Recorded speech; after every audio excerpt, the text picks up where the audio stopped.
Okay. So we will conduct the next experiment, that is to determine unknown force by using Lami's theorem. Okay. So a theorem is called as Lami's. What is says? So as we study, what are the different types of forces? Okay. So suppose there are three coplanar concurrent forces. So this is force number 1P, this is Q, and this is R. So when those three forces, तीन forces जर बॉडीवरती act होत असतील, कोणते तीन forces? Coplanar, concurrent, असे तीन forces. Coplanar म्हणजे एका प्लेन मध्ये असणारे, कॉन्करंट म्हणजे एका पॉइंटला मीट होणारे, असे तीन फोर्सेस जर बॉडीवरती ऍक्ट होत असतील तर तुमचा लॅमिस थेरम काय सांगतो? So at that time the Lami's theorem says that, बघा इथे दिलेलं आहे, the Lami's theorem says that if three coplanar concurrent forces act on a body, keeping the body in equilibrium, या तीन फोर्सेस ने ती बॉडी इक्विलिब्रियम मध्ये राहत असेल तर, इक्विलिब्रियम मीन्स स्टेबल कंडिशन मध्ये, स्टेशनरी कंडिशन मध्ये, देन त्यापैकी इच फोर्स, प्रत्येक force is proportional to sine of angle between other two forces. प्रत्येक फोर्सचा अँगल आणि तो फोर्स हा कॉन्स्टंट असतो अदर टू फोर्सेस इतका. So if you consider those two forces और three forces, then each force and sine of include angle between other two forces, हा जो रेशो आहे हा कॉन्स्टंट असतो. So we have to prove that the ratio is constant by using Lami's theorem. Okay. So experimental setup जर बघितला तर या टाइपचा एक स्टँड आहे. So this is called as universal force table. त्यावरती आपण काही वेट आहे ते वेट अटॅच करणार आहे. Okay. And we have to keep that particular body is in equilibrium condition. Okay. So we will start this setup.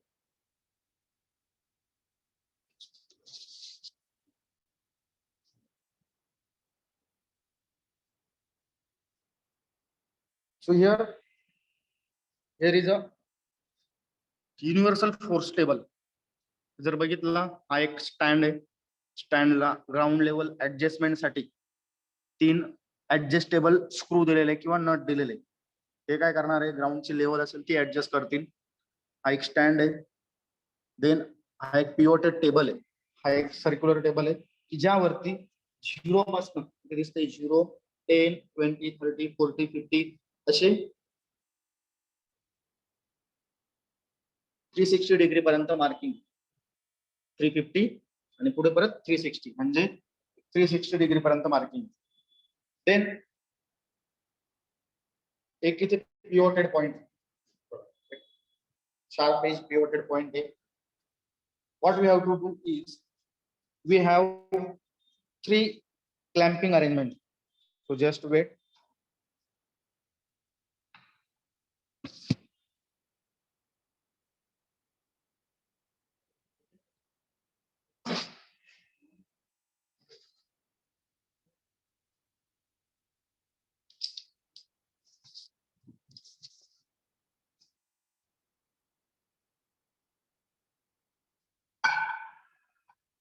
So we have this locking arrangement. We have to fix it at the table. या टेबलला आपण इथे fix करणार आहे. खाली screw आहे rotating, तो rotate करून आपण इथे ते फिक्स करतो. आता इथे मी तीनच का घेतले, कारण आपला जो एक्सपेरिमेंट आहे तो काय सांगतो, तुमचा लॅमिस थेरम व्हेरीफाय करायचा. आणि लॅमिस थेरम साठी कंडिशन काय आहे, there must be three forces only. तीनच फोर्स पाहिजे म्हणून मी तीनच घेतले.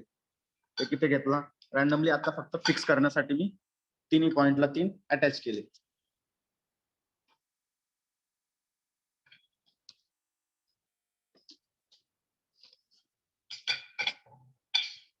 So we just attached at this portion. Okay, कुठल्याही रॅन्डम पोझिशनला अटॅच केलं. आपण काय करतोय, आपल्याकडे एक रिंग आहे बघा, एक रिंग आहे. ह्या रिंगला मी काही स्ट्रिंग अटॅच केलेलं आहे. Okay, so there are 3 number of strings we required. त्याला मी काहीतरी वेट लावलेले आहे. तर ही रिंग मी या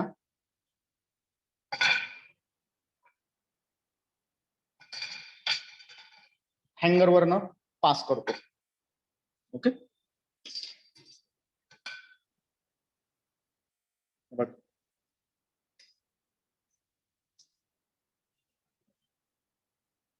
या पद्धतीने. So just weight.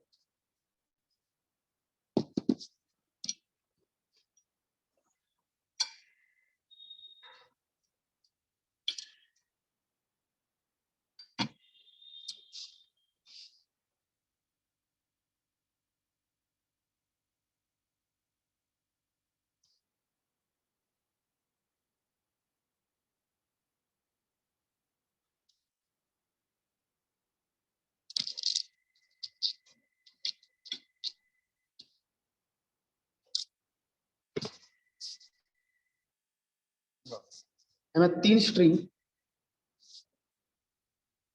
या 3 हँगर वरती अटॅच केल्या. त्याला खाली हँगर केलेलं वेट आहे. हा जर हँगर बघितला तुम्ही तर याच्यावरती काही वेट अटॅच केलेलं आहे. विदाउट वेट आहे हा. याची जी काही वेट कॅपॅसिटी ही आहे तुमची 20 ग्रॅम, आणि त्यावरती मी हे ऍडिशनल वेट ऍड करू शकतो. ओके, हे ऍडिशनल वेट आपल्याला इथून काढता पण येतं या टाइप मध्ये. सो हे वेट आहे. इच वेट हा 50 ग्रॅमचा आहे आणि विदाउट वेट हँगरचं हे 50 ग्रॅम आहे. What we have to do is, आता इथच्या कंडिशनला जर मी ही रिंग जर बघितली तर ही रिंग ह्या पिवोटेड पॉइंटच्या सेंटरला नाहीये, कारण एका साईडला वेट जास्त झालेलं आहे. आपण काय करणार आहे, हा जो काही लॉकिंग नट आहे तो ऍडजस्ट करून अशा पद्धतीने ऍडजस्ट करणार की ती रिंग जी असेल ती सेंटरला येईल. Okay, so first one I will just release that hook and slightly moving in particular direction. इथे मी पॅक केला तो. ओके, तरी ती एका साईडला. So I will again move this second ring.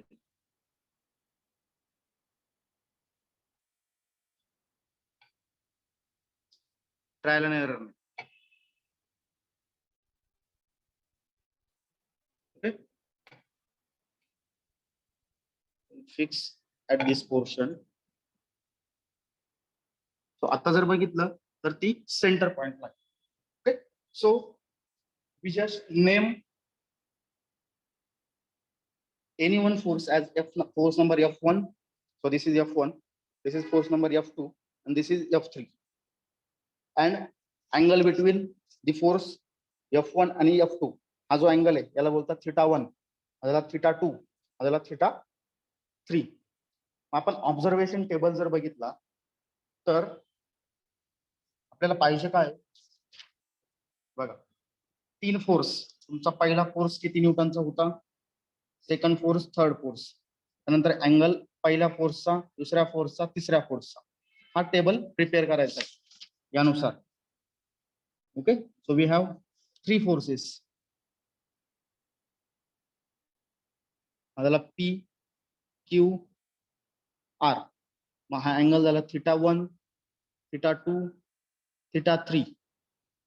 कधी ज्यावेळेस ती रिंग जी असेल ती सेंटरला असेल त्यावेळेस ते मेजर करायचे. आता जर P1, P2, P3 किंवा PQR हे तिघे जर एकाच मॅग्नेट्यूडचे जर असतील, म्हणजे सगळ्यांचा वेट हे 1 kg कॉन्स्टंट जर असेल तर अँगल पण इक्वल 3 मध्ये डिवाइड होतील, म्हणजे 120. म्हणजे तो रेशो इक्वल असेल. पण आपण तसं करणार नाही. आपण काय करणार आहे, तिन्ही अँगल इक्वल न ठेवता, इथे जर बघितलं याचा वेट किती आहे 50 ग्रॅम, इथे 50 ग्रॅम, इथे 50 ग्रॅम, सर्वांचं वेट जर कॉन्स्टंट ठेवलं तर प्रॅक्टिकल इझी होऊन जातं. मग तसं न करता मी कुठल्या तरी एका साईडला जास्त वेट टाकतो. तर जास्त वेट टाकल्यामुळे काय होईल, ही जी काय कॉन्सन्ट्रेट पॉईंट आहे तो एका साईडला मूव्ह होईल, कारण या साईडला जास्त लोड आला. बघा, जास्त लोड आला. तर मी काय करणार आहे, परत ट्रायल आणि एररने सर्व सेंटरला आणण्याचा ट्राय करेल. मग परत हा जो पॉइंट होता तुम्ही रिलीज केला आणि एका साईडला शिफ्ट करण्याचा ट्राय केला, ट्रायल आणि एररने, तर परत फिक्स केला, परत सेकंड घेतला,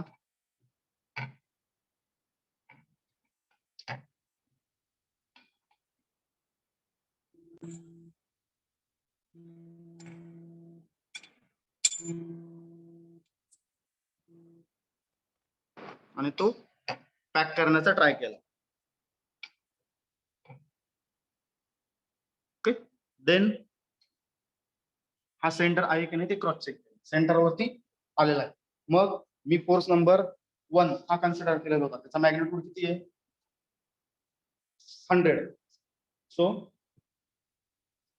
इन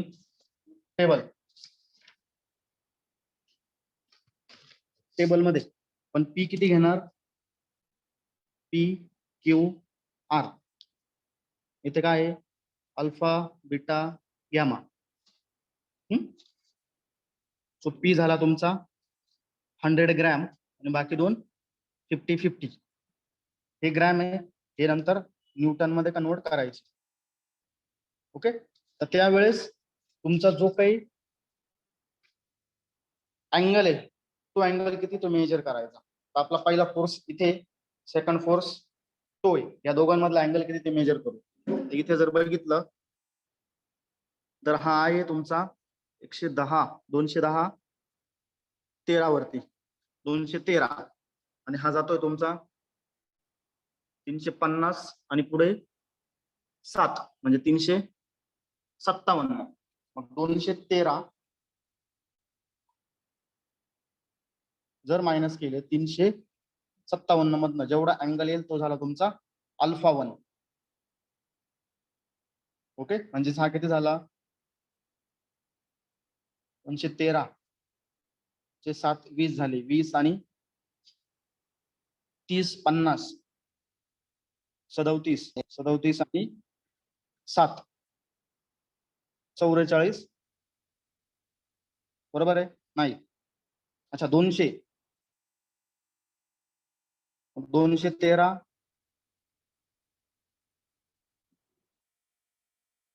220, 220 आणि 80 300 झाले, 80 प्लस 50, ओके 130, 130 आणि हे 7 37, 137, 137 आणि 7 झाले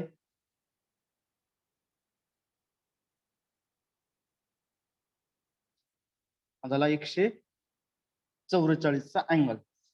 परत दुसरा हा फोर्स नंबर 2, फोर्स नंबर 3, ह्या दोघांमधला अँगल हा किती, आता इथे 357 होता, मध्ये 0 आला, कॅल्क्युलेशन साठी 2 मिनिटं ते सोडून देऊ. हा किती आहे 0 वरती 10 20 30 40 50 60, 60 आणि वरती 3 63, 63 आणि इकडे 3 66, हा आला 66.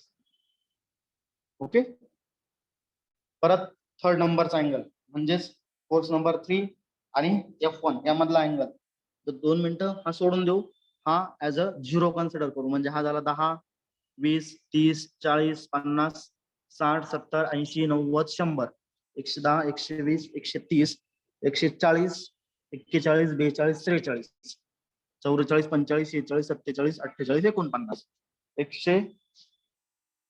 149. ओके, म्हणजेच आपण काय कॅल्क्युलेट केलं, ही जी आपली डायग्राम होती त्यात पी आला 100, क्यू आला 50, हा आला 50, थिटा 1 झाला तुमचा 144, हा झाला 66 आणि हा 149. मग तुमचा लॅमिस थेरम काय सांगतो, जर मी यांचा रेशो जर घेतला, इच फोर्स आणि sine of include angle between other two forces. Each force म्हणजे पहिला फोर्स घेतला मी 100 आणि sine of include angle between other two forces 100 घेतला. दुसरे फोर्स कुठले राहिले, 50 आणि हा 50, या दोघांमधला अँगल किती, 66.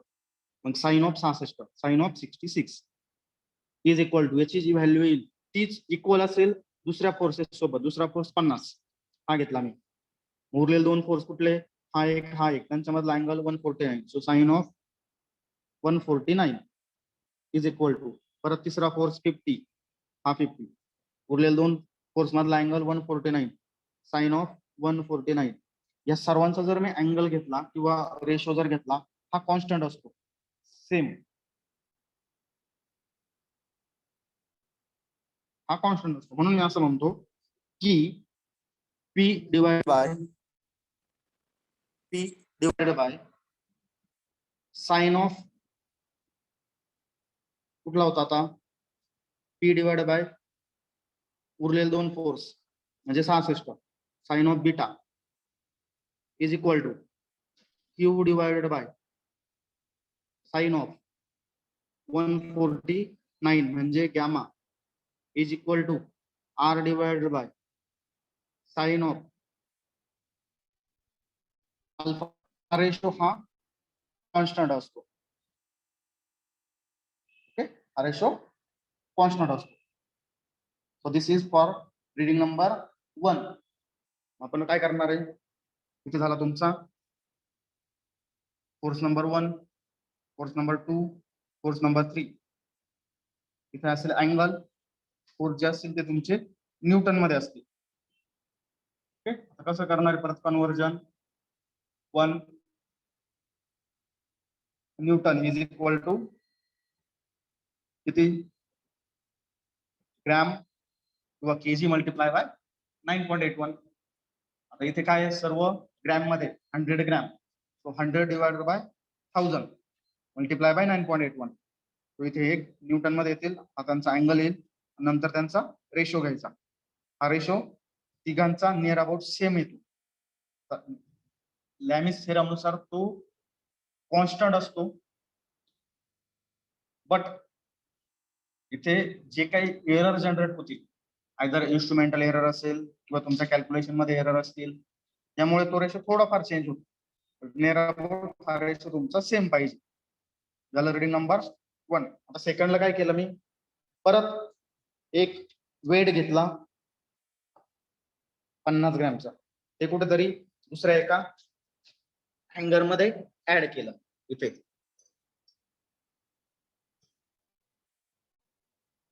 इथे ऍड केलं. ऍड केल्यामुळे काय झालं, जो काही पिवटेड पॉईंट होता तो साईडला शिफ्ट झाला.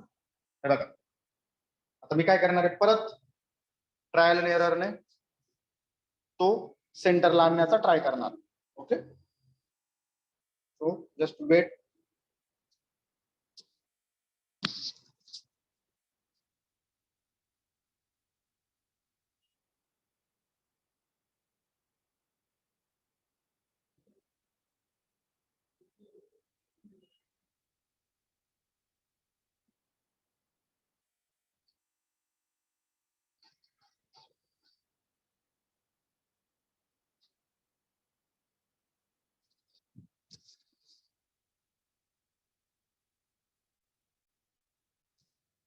बघा, हा परत सेंटरला आला.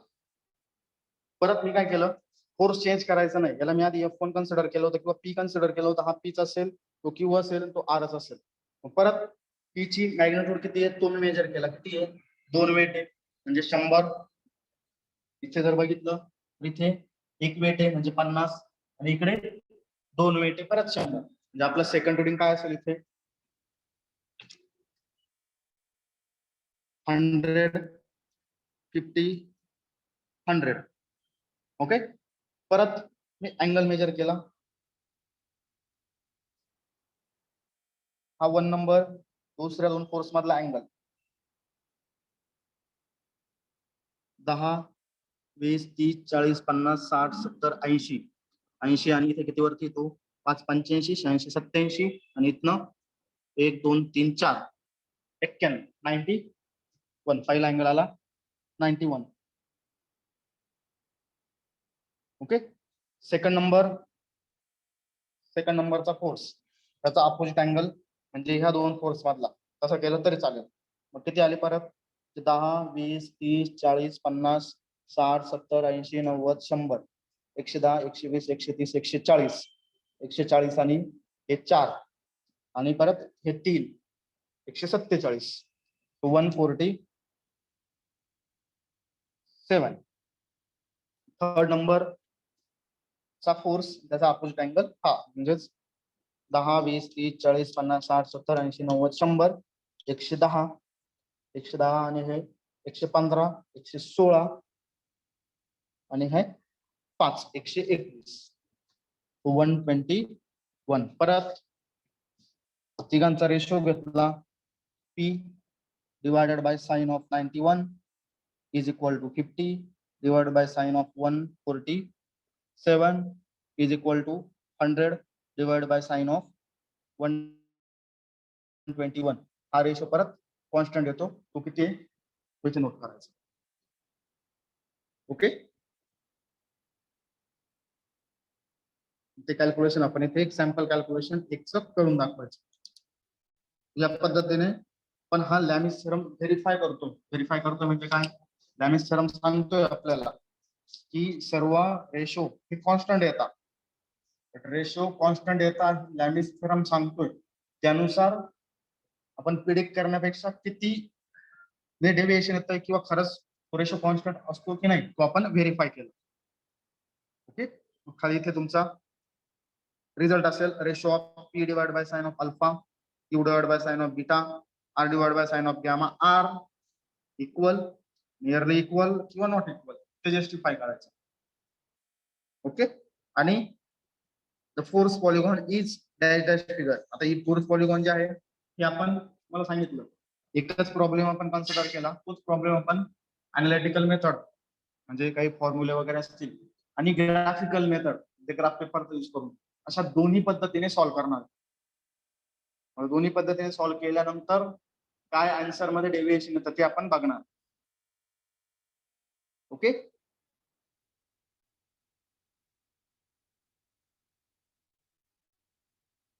ठीक आहे. So I will give you what actual reading shows. तुम्ही ते कॅल्क्युलेशन करायचे. 5 मिनिट फक्त वेट करा.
बघा या टाईपचे तुमचे रिडिंग असतील, स्क्रीनशॉट काढून घ्या.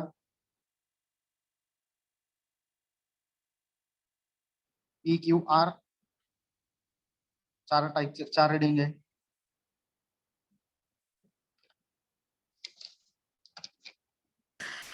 सर ब्लर दिसतंय सगळं. ओके फोटो काढतो का? ओके मी फोटो काढतो. दिसतंय आता? No sir. हो सर, ब्लरच दिसतंय. ओके ठीक आहे, एक काम करा, ऑब्झर्वेशन टेबल दिसतोय त्याचा आणि ह्या रिडिंगचा मी फोटो तुमच्या लगेच ग्रुपवरती टाकतो. तुम्ही हे जे कॅल्क्युलेशन आहे P/sin of alpha beta gamma हे करायचंय. म्हणजे तुमचा इथपर्यंत टेबल असेल हा फोर्स आणि अँगल, तुम्हाला हा रेशो कॅल्क्युलेट करायचा आहे. ओके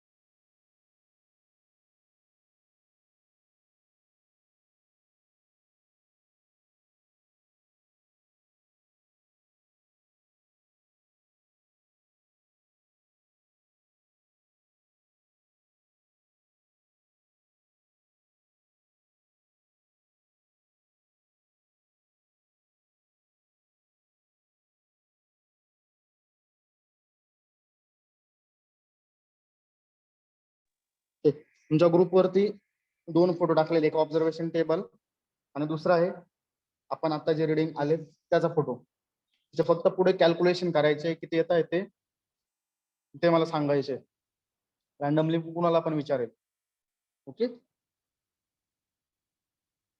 ते करून ठेवा.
रिजॉईन करायचंय परत. हा